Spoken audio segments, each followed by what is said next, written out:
In the European Union, competitiveness means let's export more, let's lower prices and salaries, let's make sure that we can produce at a competitive advantage with respect to other countries, and then once we are cheap, then we will export more and will become competitive. And that's completely wrong.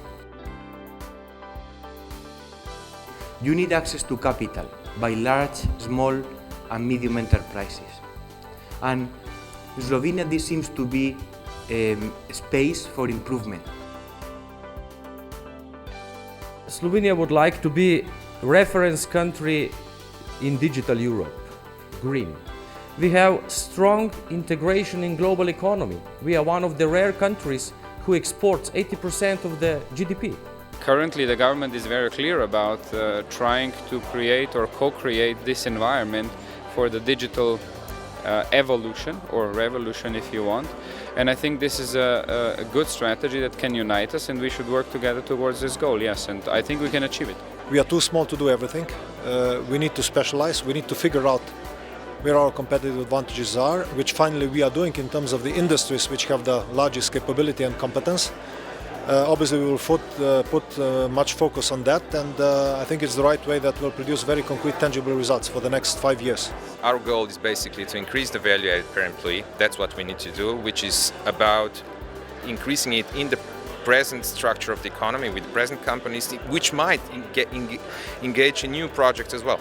How would you describe circular economy, and who does the circular economy involve? The basic idea is that we use the resources that are scarce in the most careful way, and that we use as many reusable resources as possible on one side, and on the other, of course, to keep the products we produce in the life cycle as long as possible. So it is not, again, about recycling, it is about new business models. To be honest with you, now we are working without Slovenia, so we are completely alone over there on the market, and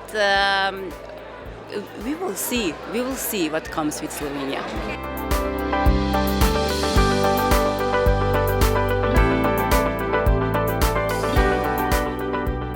Because when people are not optimistic, when they do not invest, they do not spend money, and they just complain around how everything is bad, and with the complaining you cannot build successful economy.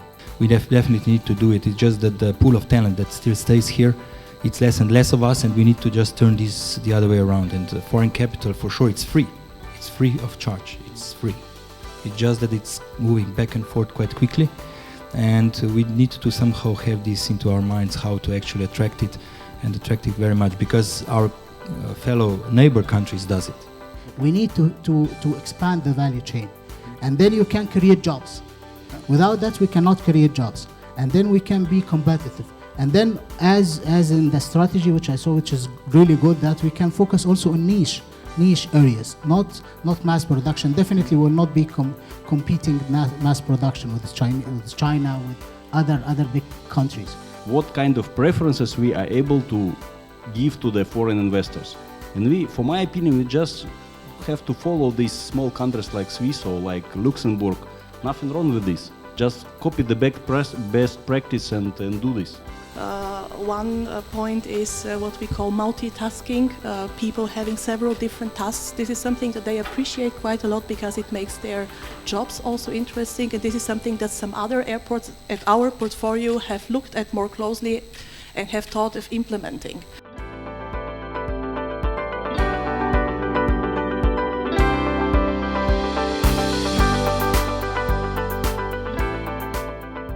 And here I would borrow something from a book that I liked a lot. Was authors Peterson and Nielsen, and they talk about fake work. And they make the analogy, if you are busy, doesn't mean that you are doing business.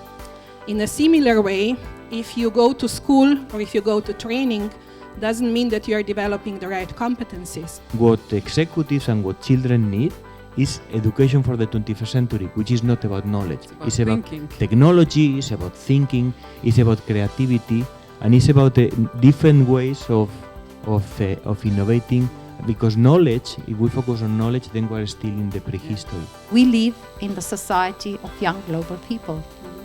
They can communicate differently than we were used to communicate. They can use many new competencies which we probably do not even know.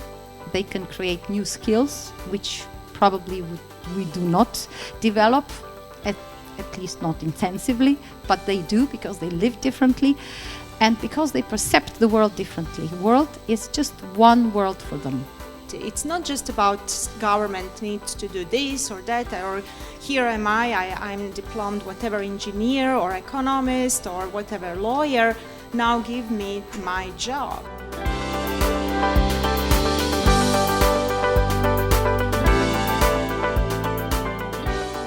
I would sum up with also with the idea that I love what was suggested that Slovenia should seize itself as a regional R&D hub.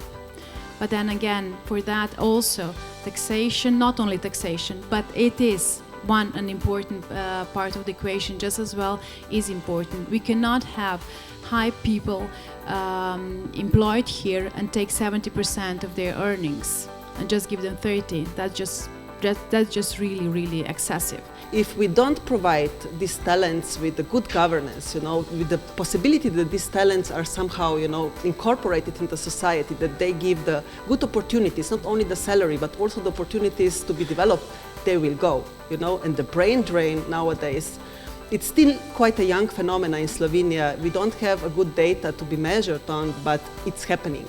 And we might lose these talents, and there are other countries who are competing with us for our talents.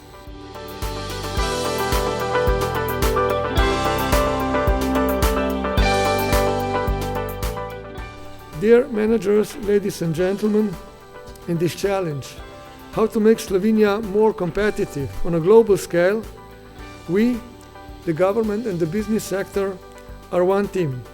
As a team, we must work together and foster an open dialogue and mutual trust. Thank you.